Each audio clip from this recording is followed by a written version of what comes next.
आप सभी भाइयों का स्वागत है मेरे इस चैनल पर। बहुत समय पहले अयोध्या नामक नगरी में राजा दशरथ राज्य करते थे। उनकी 3 रानियां थीं, कौशल्या, कैकेयी और सुमित्रा। संतान न होने के कारण राजा दुखी थे। तब उन्होंने यज्ञ कराया, जिसके फलस्वरूप 4 पुत्रों का जन्म हुआ, राम, भरत, लक्ष्मण और शत्रुघ्न। राम सबसे बड़े और गुणवान थे। वे सत्य, धर्म और मर्यादा के प्रतीक माने जाते हैं। मिथिला के राजा जनक की पुत्री सीता के स्वयंवर में एक शर्त थी, जो शिवजी का विशाल धनुष उठाकर तोड़ देगा, वही सीता से विवाह करेगा। राम ने सहजता से धनुष उठाकर तोड़ दिया और सीता से उनका विवाह हो गया। यह प्रेम और धर्म का अद्भुत मिलन था। राजा दशरथ ने राम को राजा बनाने का निर्णय लिया, लेकिन कैकेयी ने अपने 2 वरदान मांग लिए, भरत को राजा बनाना और राम को 14 वर्ष का वनवास देना। राम ने पिता की आज्ञा का पालन किया और सीता व लक्ष्मण के साथ वन चले गए। यह त्याग और कर्तव्य का महान उदाहरण है। वन में एक दिन रावण ने छल से सीता का हरण कर लिया। उसने मारीच को स्वर्ण मृग बनाकर भेजा। जब राम और लक्ष्मण उसे पकड़ने गए, तब रावण साधु का वेश धरकर आया और सीता को लंका ले गया। रास्ते में जटायु ने रावण से युद्ध किया, लेकिन वीरगति को प्राप्त हुआ। सीता की खोज में राम की मुलाकात हनुमान और वानरराज सुग्रीव से हुई। हनुमान राम के सबसे बड़े भक्त बने। हनुमान ने समुद्र पार कर लंका में सीता को ढूंढा और राम का संदेश दिया। उन्होंने लंका में आग भी लगा दी। राम ने वानर सेना के साथ मिलकर समुद्र पर राम सेतु बनाया और लंका पहुंचे। भीषण युद्ध हुआ, लक्ष्मण ने मेघनाद को मारा और अंत में राम ने रावण का वध किया। यह धर्म की अधर्म पर विजय का प्रतीक है। 14 वर्ष का वनवास पूरा होने के बाद राम, सीता और लक्ष्मण अयोध्या लौटे। उनके स्वागत में दीप जलाए गए। इसी से दीपावली का पर्व शुरू हुआ। राम का राज्य रामराज्य कहलाया, जहां न्याय, शांति और समृद्धि थी। वनवास के दौरान राम, सीता और लक्ष्मण पंचवटी में रहने लगे। वहां प्रकृति के बीच उनका जीवन शांत और सादा था। एक दिन रावण की बहन शूर्पणखा वहां आई। उसने राम को देखा और उनसे विवाह का प्रस्ताव रखा। राम ने विनम्रता से मना कर दिया। तब वह लक्ष्मण के पास पर लक्ष्मण ने भी उसे अस्वीकार कर दिया। क्रोधित होकर शूर्पणखा ने सीता पर हमला करने की कोशिश की। तब लक्ष्मण ने उसकी नाक काट दी। अपमानित होकर वह रावण के पास गई और बदला लेने को उकसाया। रावण ने मारीच को स्वर्ण मृग का रूप देकर भेजा। सीता उस सुंदर मृग को देखकर मोहित हो गई और राम से उसे पकड़ने को कहा। राम मृग के पीछे गए और लक्ष्मण को सीता की रक्षा के लिए छोड़ गए। कुछ समय बाद मारीच ने राम की आवाज में पुकारा। सीता चिंतित हो गई और लक्ष्मण को राम के पीछे भेजा। लक्ष्मण ने जाने से पहले एक सुरक्षा रेखा, लक्ष्मण रेखा, खींची। इसी बीच रावण साधु बनकर आया और भीख मांगी। सीता जैसे ही रेखा पार कर बाहर आई, रावण ने उनका हरण कर लिया। रास्ते में जटायु ने रावण से युद्ध किया, लेकिन वीरगति को प्राप्त हुआ। जब राम लौटे और सीता को नहीं पाया, तो वे बहुत दुखी हुए। उन्होंने पूरे वन में सीता की खोज शुरू की।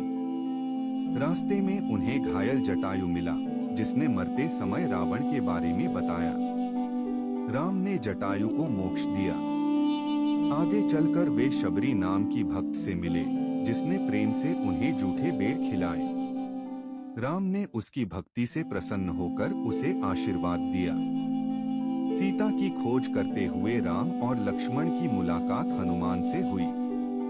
हनुमान ने उन्हें सुग्रीव के पास ले जाया, जो वानरों का राजा था।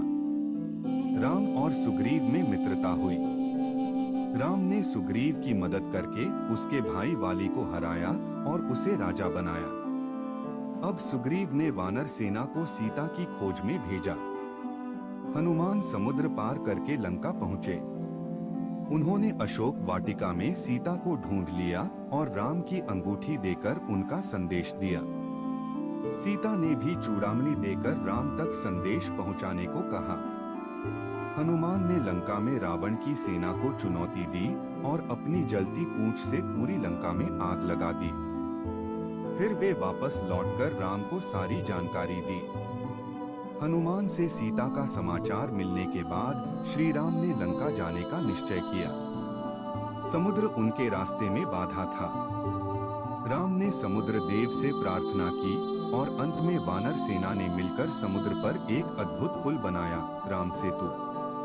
नल और नील नामक वानरों की शक्ति से पत्थर भी पानी पर तैरने लगे। इस पुल के माध्यम से पूरी सेना लंका पहुंच गई। लंका पहुंचकर श्री राम ने पहले शांति का प्रस्ताव भेजा। अंगद को रावण के दरबार में भेजा गया, लेकिन रावण ने अहंकार में आकर प्रस्ताव ठुकरा दिया। इसके बाद भीषण युद्ध शुरू हुआ। वानर सेना और राक्षसों के बीच भयंकर लड़ाई हुई, जिसमें अनेक योद्धा मारे गए। रावण का पुत्र मेघनाद इंद्रजीत बहुत शक्तिशाली योद्धा था। उसने लक्ष्मण को गंभीर रूप से घायल कर दिया। हनुमान संजीवनी बूटी लाने के लिए हिमालय गए, लेकिन सही जड़ी पहचान नहीं पाए, इसलिए पूरा पर्वत ही उठा लाए। उससे लक्ष्मण पुनः स्वस्थ हो गए। विभीषण रावण का भाई ने राम का साथ दिया और युद्ध में महत्वपूर्ण सलाह दी। अंततः श्री राम और रावण के बीच भयंकर युद्ध हुआ। रावण के 10 सिर थे, जो बार बार कटने के बाद फिर जुड़ जाते थे। विभीषण ने राम को बताया कि रावण की नाभि में अमृत है। तब राम ने ब्रह्मास्त्र का प्रयोग किया और रावण का वध कर दिया। यह अहंकार और अधर्म पर धर्म की विजय का सबसे बड़ा प्रतीक बना। रावण का वध होने के बाद श्री राम ने सीता को वापस पाया, लेकिन समाज की मर्यादा को ध्यान में रखते हुए सीता को अपनी पवित्रता सिद्ध करनी पड़ी। सीता ने अग्नि परीक्षा दी और अग्निदेव ने उन्हें शुद्ध और पवित्र घोषित किया। 14 वर्षों का वनवास समाप्त कर श्री राम, सीता और लक्ष्मण अयोध्या लौटे। उनके स्वागत में पूरे नगर में दीप जलाए गए। यही परंपरा आज दीपावली के रूप में मनाई जाती है। राम का राज्य रामराज्य कहलाया, जहां न्याय, शांति और धर्म का शासन था। अयोध्या लौटने के बाद श्री राम का राज्य शुरू हुआ, जिसे रामराज्य कहा गया। यह एक आदर्श शासन था, जहां कोई दुखी नहीं था। हर जगह न्याय, शांति और समृद्धि थी। राम एक आदर्श राजा थे, जो अपनी प्रजा को अपने परिवार जैसा मानते थे। लेकिन एक दिन एक धोबी वॉशरमैन ने अपनी पत्नी पर सवाल उठाते हुए सीता का उदाहरण दिया। यह बात राम के कानों तक पहुंची और उन्हें गहरा आघात लगा। राजधर्म और मर्यादा को सर्वोपरि रखते हुए राम ने एक कठिन निर्णय लिया। उन्होंने लक्ष्मण को आदेश दिया कि गर्भवती सीता को वन में छोड़ आए। लक्ष्मण भारी मन से सीता को जंगल में छोड़ आए। सीता को बहुत दुख हुआ, लेकिन उन्होंने अपने भाग्य को स्वीकार कर लिया। वन में महर्षि वाल्मीकि ने सीता को अपने आश्रम में शरण दी। वहीं सीता ने 2 पुत्रों को जन्म दिया, लव और कुश। वाल्मीकि ने दोनों को शिक्षा दी और उन्हें रामायण की कथा भी सिखाई। लवकुश बहुत वीर और बुद्धिमान बने। श्री राम ने अश्वमेध यज्ञ किया। इस यज्ञ में एक घोड़ा छोड़ा जाता था, जिसे कोई भी रोक सकता था। लव और कुश ने उस घोड़े को पकड़ लिया और राम की सेना से युद्ध किया। उन्होंने लक्ष्मण, भरत और शत्रुघ्न तक को पराजित कर दिया। अंत में जब राम स्वयं आए, तब सच्चाई सामने आई कि वे उनके ही पुत्र हैं। जब सीता को फिर से अपनी पवित्रता सिद्ध करने को कहा गया, तो उन्होंने धरती माता से प्रार्थना की। धरती फट गई और सीता उसमें समा गईं। इस प्रकार सीता ने इस संसार से विदा ली। सीता के जाने के बाद राम बहुत दुखी रहने लगे। कुछ समय बाद उन्होंने अपने भाइयों के साथ सरयू नदी में जल समाधि ले ली। इस प्रकार श्री राम का अवतार समाप्त हुआ।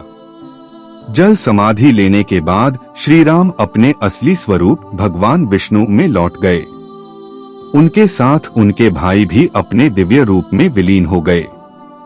यह दिखाता है कि राम केवल एक राजा नहीं थे, बल्कि भगवान का अवतार थे जो पृथ्वी पर धर्म स्थापित करने आए थे। हनुमान जी को श्री राम ने आशीर्वाद दिया कि वे हमेशा जीवित रहेंगे, चिरंजीवी।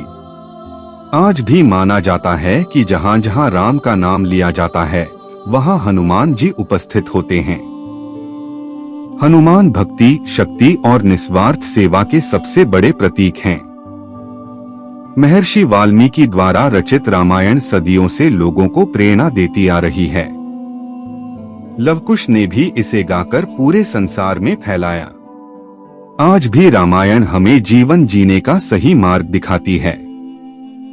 धर्म, सही रास्ता हमेशा जीतता है।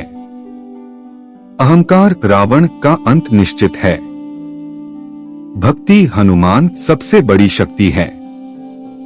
त्याग और मर्यादा, राम जीवन को महान बनाते हैं। रामायण सिर्फ एक कहानी नहीं है, यह जीवन जीने की कला है। परिवार में प्रेम और सम्मान कैसे रखें, कठिन समय में सही निर्णय कैसे लें, शक्ति होते हुए भी विनम्र कैसे रहें, ये सब हमें रामायण सिखाती है। रामायण की यह कथा हमें सिखाती है कि चाहे कितनी भी मुश्किलें आए, सत्य और अच्छाई का मार्ग कभी नहीं छोड़ना चाहिए।